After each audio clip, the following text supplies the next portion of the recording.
నమస్తే. ప్రస్తుతం పాటు సీనియర్ జర్నలిస్ట్ దాము బాలాజీ ఉన్నారు. ఆయనతో మాట్లాడదాం. నమస్తే సార్. నమస్తే. సార్, నిన్న రాత్రి పోలీసులు వచ్చి పోసాని కృష్ణమురళిని అరెస్ట్ చేశారు. ఆయన అరెస్ట్ చేయడం వెనక పవన్ కళ్యాణ్ ఉన్నారు అని చెప్పేసి అంటున్నారు. అసలు దీని అర్థం ఏముందంటారు సార్? పోసాని కృష్ణమురళి అతను యాక్చువల్గా నేను రాజకీయాల నుంచి విరమించుకుంటున్నానని నవంబర్లో 2024 నవంబర్లో డిక్లేర్ చేశాడు. అందరికి సారీ చెప్పాడు. నా వల్ల ఎవరన్నా బాధపడి ఉంటే జీవితాంతం నేను రాజకీయాల్లోకి రాను, నా కుటుంబంలోనే గడుపుతాను అనేది ఆయన చెప్పారు. అయినా కూడా చాలామంది అనుకున్నారు, ఎందుకంటే అప్పటికే ఆయన మీద దాదాపు 51 కేసులు ఎంతో స్టేట్ వైడ్గా దాదాపు చాలా జిల్లాల్లో ఆయన మీద పెట్టేశారు. సో ఎందుకంటే ఇప్పుడు రెడ్ బుక్ అనేది ఉంటే, రెడ్ బుక్ ఇప్పుడు అందరికీ రెడ్ బుక్ ఉంటుంది. లోకేష్ మాత్రం అనౌన్స్ చేశాడు తప్ప పవన్ కళ్యాణ్ కూడా రెడ్ బుక్ ఉంది. పవన్ కళ్యాణ్ కూడా కొంతమంది వైసీపీ నాయకుల పేర్లు రాసుకున్నారు. సో అందువల్ల పవన్ కళ్యాణ్ కూడా టార్గెట్ పెట్టుకొని వాళ్ళని అరెస్ట్ చేయిస్తున్నాడు అనేది ఒక వార్త అయితే బయటకు వచ్చింది. సో ఎందుకంటే పవన్ కళ్యాణ్ని పోసాని తిట్టినట్టుగా ఇంకెవరు తిట్టుంటారు. చాలా దారుణంగా వ్యక్తిగతంగా వాళ్ళ భార్యల గురించి, పిల్లల గురించి చాలా నీచంగా, అసలు అంటే వినలేని భాషలో ఆయన తిట్టాడు. ఇప్పుడు ఆ వీడియో కూడా వైరల్ అవుతుంది. దానికి ఆయన సమాధానం ఏంటంటే, నన్ను, నా భార్యను, నా పిల్లల్ని కూడా జనసేన వాళ్ళు తిట్టారు, పవన్ కళ్యాణ్ అభిమానులు తిట్టారు, కాబట్టి నేను ఇవి తిడుతున్నానని ఆయన చెప్పి చేశాడు. అందులో కూడా వాస్తవం ఉంది. జనసేన అభిమానులు కూడా ఎలా తిడతారో అందరికీ తెలుసు. కత్తి మహేష్ లాంటి వాళ్ళని ఎట్లా ఫిజికల్గా కూడా దాడులు చేయడానికి ట్రై చేశారు. యాక్చువల్గా అందరికంటే వరస్ట్ ఎవరంటే జనసేన బ్యాచ్. ఎందుకంటే వాళ్ళు పొలిటికల్ క్యాడర్ కాదు. పవన్ కళ్యాణ్ ఎప్పుడు వాళ్ళని పొలిటికల్ క్యాడర్గా మార్చడానికి కూడా ట్రై చేయాలి. అతనికి కూడా అలాగే అన్రూలీగా ఒక లంపెన్గా ఉంటేనే తనకి బలం అనేది అతని ఐడియా. అందుకని వాళ్ళని పొలిటికలైజ్ చేయలేదు. అందుకని మిగతా అన్ని పార్టీల కంటే వరస్ట్గా ఉండేది ఎవరంటే వాళ్ళే. సో కాకపోతే ఏంటంటే ఇక్కడ ఇప్పుడు గవర్నమెంట్ వాళ్ళది కాబట్టి వాళ్ళు ఏం చేసినా చెల్లుతుంది. సో అలాగే ఇప్పుడు అసలు ఎవరు ఊహించలేదు ఇప్పుడు అరెస్ట్ చేస్తారని. సో ముందు అసలు అరెస్ట్ ఎలా జరిగింది, ఏం సెక్షన్లో పెట్టారు, ఇవి మాట్లాడుకొని అసలు అరెస్ట్ ఈ టైమింగ్ వెరీ ఇంపార్టెంట్ పాలిటిక్స్లో. సో ఇప్పుడు ఎందుకు అరెస్ట్ చేశారు, దీని వెనక ప్లాన్ ఏంటి అనేది మనం మాట్లాడుకున్నాం. నిన్న ఆయన రాయదుర్గంలో మై హోమ్ పూజా అపార్ట్మెంట్లో ఉంటాడు. వంశీ కూడా అక్కడే, వల్లభనేని వంశీని కూడా అక్కడే అరెస్ట్ చేశారు. సో ఈ వైసీపీ వాళ్ళంతా అక్కడ ఉంటున్నారని తెలియదు మరి. సో మై హోమ్ పూజాలో రాత్రి 8:50కి ఇంటికి వచ్చి 9:10కంతా పట్టుకెళ్ళిపోయారు.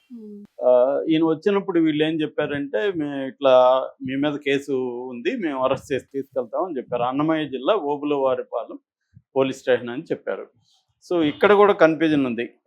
ఓబులవారి సంబేపల్లి ఎస్ఐ వచ్చాడు, భక్తవత్సలం. ఓబులవారిపల్లిలో కేసు ఉంది. ఇదొక కన్ఫ్యూజన్. అయితే రెండో ఇదేంటంటే డేట్, ఈరోజు డేట్ ఉంది. యాక్చువల్గా ఈరోజు నేను అది చూశాను కూడా, వాళ్ళు ఇచ్చిన నోటీసు మీడియాలో వచ్చింది. సో ఆ నోటీసులో ఈరోజు డేటు, ఈరోజు టైం ఉంది, 8:45కి ఈరోజు డేట్ ఉంది. ఈరోజు డేట్ వేసి నిన్న ఎలా అరెస్ట్ చేస్తారు అనేది కూడా ఇదే అనమాట. సో ఇవన్నీ కోర్టులో రేపు డిఫెన్స్ అడ్వకేట్లు పెడతారనుకోండి, అది వేరే విషయం. సో మొత్తానికి కేసు ఏంటంటే, అక్కడ జనసేన నేత జోగినేని మణి 2 రోజులకు ముందే కంప్లైంట్ ఇచ్చారు. ఎక్కడ ఈ ఓబులవారిపల్లి పోలీస్ స్టేషన్లో. ఏం కంప్లైంట్ ఇచ్చాడు అతనంటే, ఇతను పవన్ కళ్యాణ్ మీద చాలా దుర్భాషలు ఆడాడు, అట్లాగే సినీ పరిశ్రమలో వివిధ కులాల మధ్య, వర్గాల మధ్య విభేదాలు సృష్టించేట్టుగా మాట్లాడాడు. ఇది అతను ఇచ్చిన కంప్లైంట్.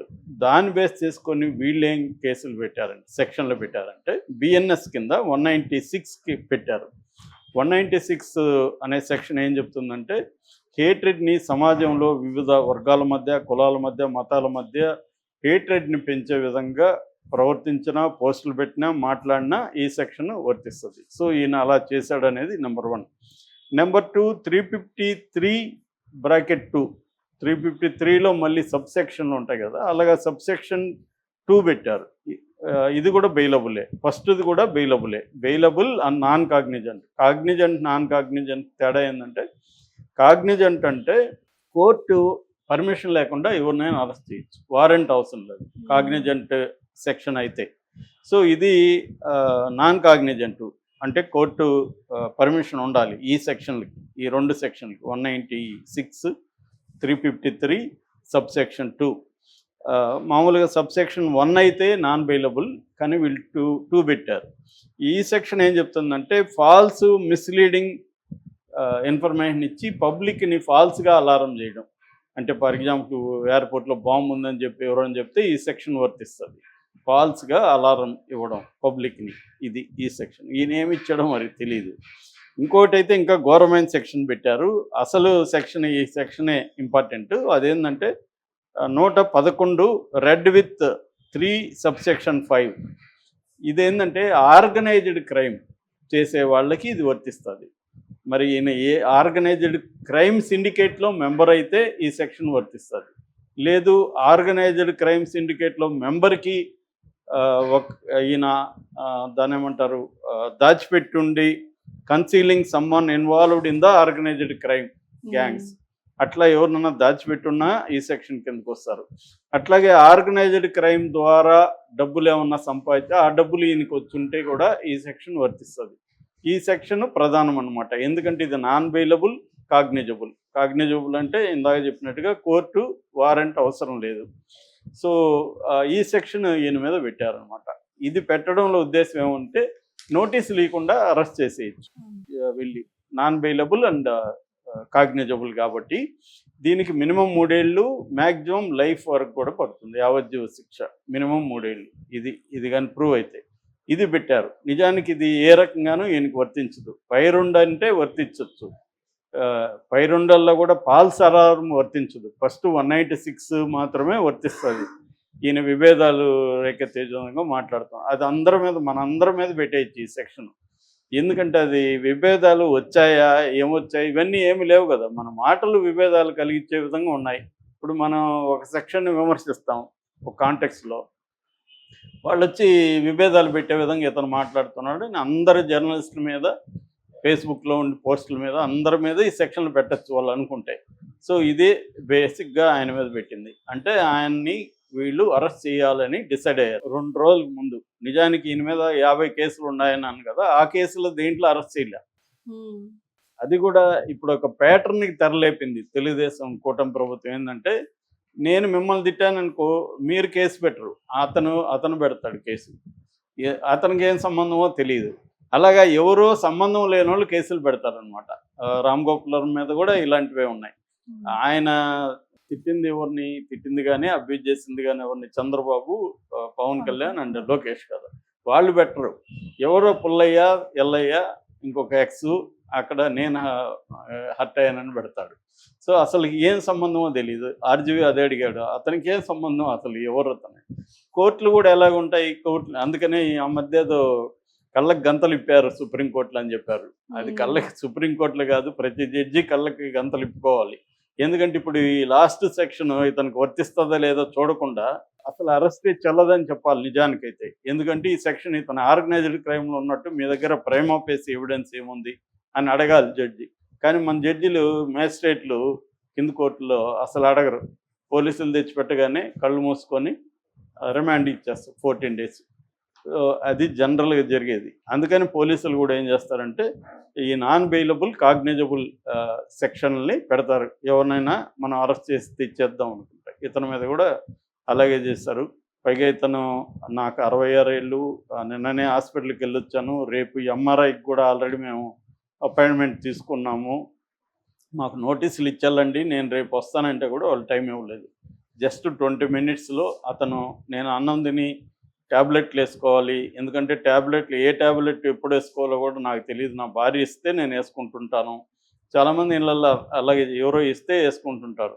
సో అలాగే ఉంది, నేను ట్యాబ్లెట్ వేసుకొని బయలుదేరుతుంటే కూడా వాళ్ళు తినడానికి కూడా ఒప్పుకోలేదు. సో అంటే ఇతన్ని ఉన్న పలానా తీసుకెళ్ళాలి, అది కూడా రాంగ్ డేట్, ఈరోజు అరెస్ట్ చేయాల్సి ఉంటే నిన్ననే అరెస్ట్ చేసి తీసుకెళ్ళిపోవాలి అనేది వాళ్ళ ఉద్దేశం. ఇక్కడ ఎందుకు ఇప్పుడు పోసాన్ని అరెస్ట్ చేశారు అనేదానికి 2 రకాల కారణాలు చెప్తున్నారు. ఒకటి జీవీ రెడ్డి ఇష్యూ చంద్రబాబు పెద్ద తలనొప్పిగా మారింది. ఎందుకంటే కేడర్ కానీ జీవీ రెడ్డి ని సపోర్ట్ చేస్తున్నారు. అట్లాగే తెలుగుదేశాన్ని గట్టిగా సపోర్ట్ చేసే జర్నలిస్టులు కావచ్చు, మేధావులు కావచ్చు, అందరూ కూడా ఈ విషయంలో చంద్రబాబును వ్యతిరేకిస్తున్నారు. జీవీ రెడ్డిని సపోర్ట్ చేస్తున్నారు. సో ఇది ఒక ఇబ్బందిగా ఉంది. దీని నుంచి డైవర్ట్ చేయాలి. ఫస్ట్ డైవర్ట్ చేయాలంటే ఎవరినో ఒక పెద్ద ఫిగర్ని అరెస్ట్ చేస్తే మొత్తం దీని చుట్టూకి వెళ్ళిపోతుంది. జీవీ రెడ్డి ఇష్యూ పక్కకి వెళ్తుంది. ఇది ఒక టెక్నిక్. రెండోది, రేపటి నుంచి బడ్జెట్ సెషన్స్ ఉన్నాయి అసెంబ్లీలో. బడ్జెట్ సెషన్లో ఈ సూపర్ 6 ఏవి ఇచ్చే పరిస్థితి లేదు. బడ్జెట్ కేటాయించి అనౌన్స్ చేయాలి.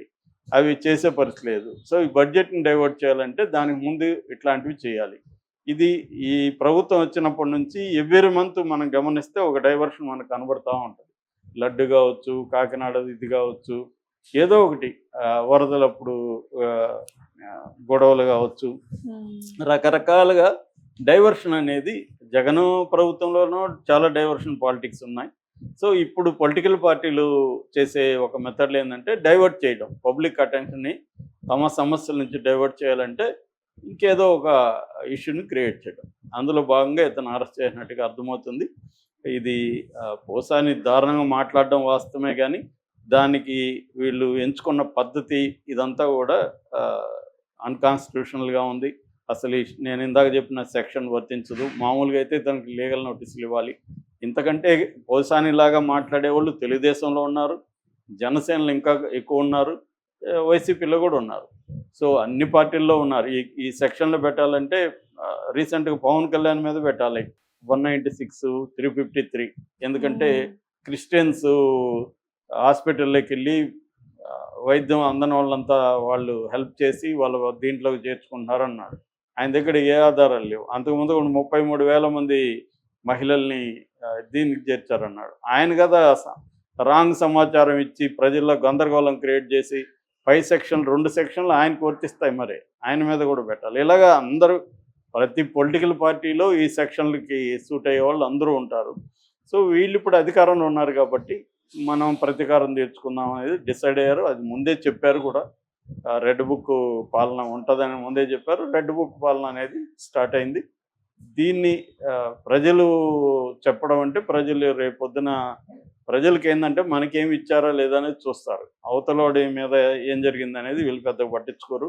కానీ వీళ్ళకి ఇవ్వకుండా అవి చేస్తూ ఉంటే మాత్రం వాళ్ళకి కూడా కోపం వస్తుంది, హామీలు నెరవేర్చకుండా. చంద్రబాబుకున్న లక్షణం ఏంటంటే 4 ఏళ్ళు మన ఇష్టం వచ్చినటువంటి లాస్ట్ ఇయర్లో ప్రజల్ని మ్యానిపులేట్ చేద్దాం, మనకు మీడియా ఉంది, మనకి అన్ని వ్యవహారాలు ఉన్నాయి, అప్పుడు మైండ్ని మ్యానిపులేట్ చేద్దామన్న ఆలోచనలో ఆయన ఉన్నట్టుగా కనబడుతుంది. అందుకని ఆయన తెలుగుదేశం నుంచి వచ్చే విమర్శలను కూడా పట్టించుకోవట్లేదు. Okay sir, thank you.